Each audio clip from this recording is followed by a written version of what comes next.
Днес ще покажа как да си направите едни от тези сладурски несерчета, така наречените тип несерчета, в които може да си пълните гримове, също така писалки, хайлайтери. И ако ви харесва, продължавайте да гледате. Единственото нещо, от което имате нужда, то това е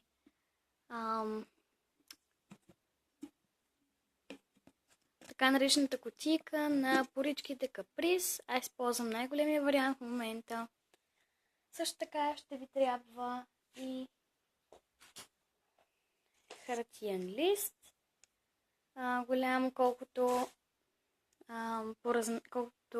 размера на кутийката Каприз.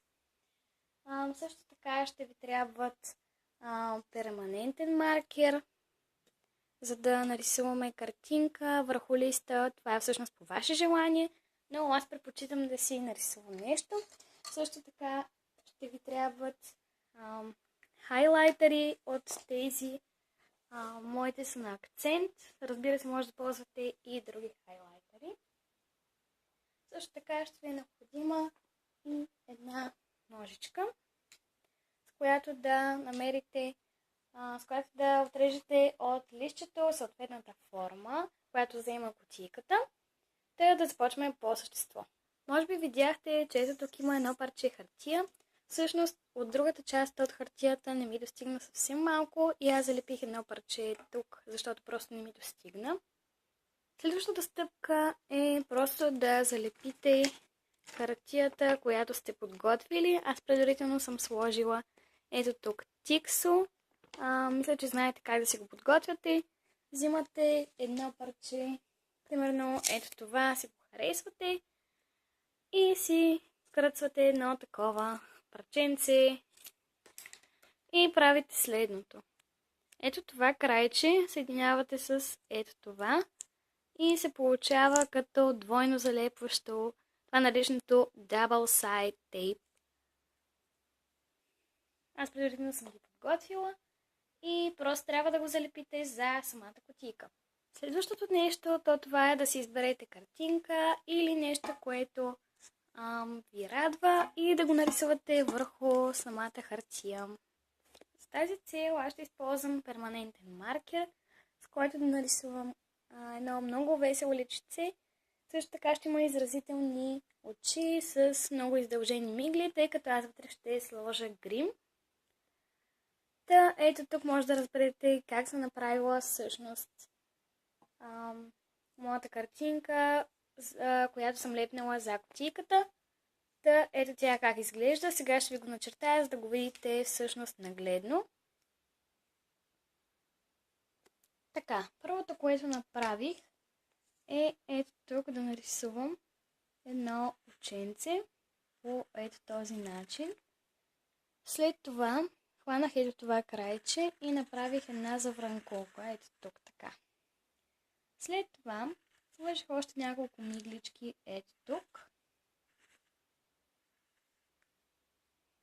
Нарисувах за една зеница.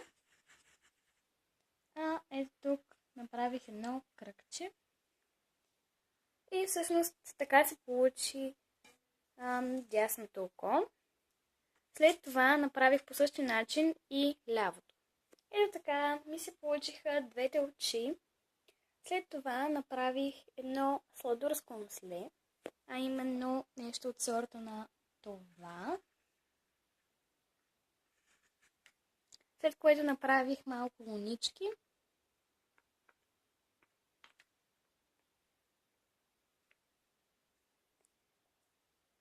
И след това направих една широка усмивка с едно плезено езиче и написах makeup, хаштаг makeup.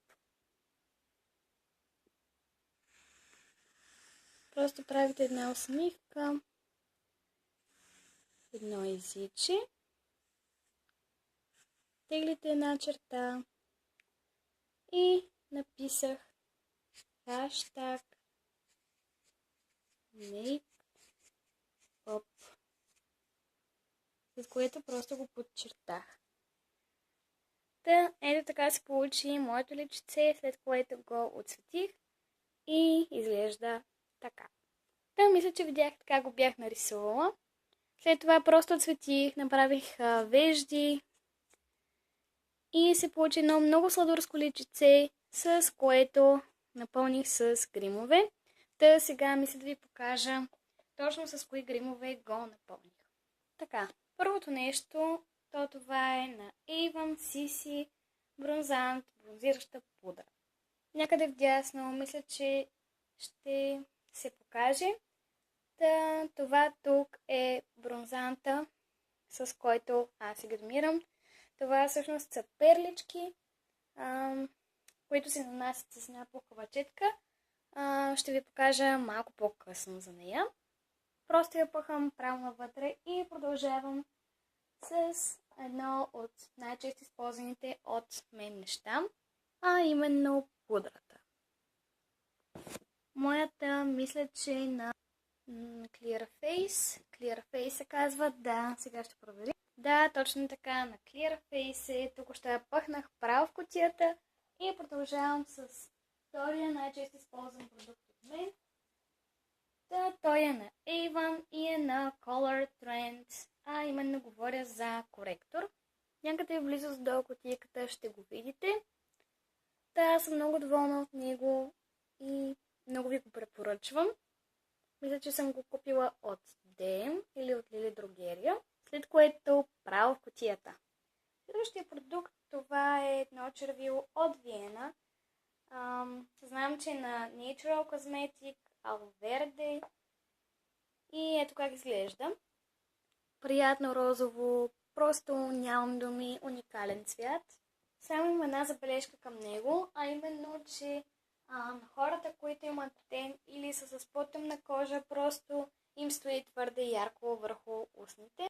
Следващия продукт, това е също едно червило и пак е на фирмата Color Trend, откъдето е всъщност и коректора, който използвам, пак е на Avon, просто съм много доволна от тази марка. Ето тук може да го видите. Също приятен прасковен цвят, просто нямам думи, уникална марка. Много добре ще ви я препоръчвам.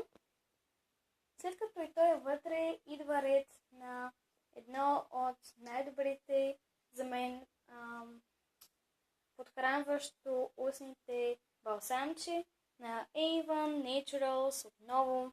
Той изглежда ето по този начин, нанася с пръстче. Също искам да кажа, че най-добре е, когато нанасяте с пръст, то това е да е безименния, защото отнася най-малко напрежение върху кожата. След като вече той е вътре, идва ред на четката на Evelyn. Това е последният козметичен продукт, който ви показвам. Аз съм много доволна от нея. Не е белине. След малко ще ви я покажа по-отблизо. Ето за тази четка ви говоря през цялото време, че е много мекичка и с нея си нанасям бронзанта, бронзиращата пудра. След като и тя е вътре, просто като за завършик слагаме капачето, но не отгоре, а отдолу, тъй като четката стърчи над другите продукти и просто ако сложа капачето, просто ще се смачка и няма да може да се побере вътре в кутията, а докато го я сложа долу капачето, просто ще стане по-стабилна кутийката и според мен това е по-добрият вариант. Ето как изглежда и от друг ъгъл. Това е лицето, което ви показах малко по-рано. А ето тук вътре са всичките продукти, които използвам най-често през ежедневието си. Ако това видео ви е харесало, усмихнало ви е или поне ви е накарало да се зарадвате, може да дадете ни палец нагоре, да се абонирате за канала ми и единствено, което мога да ви кажа, до скоро!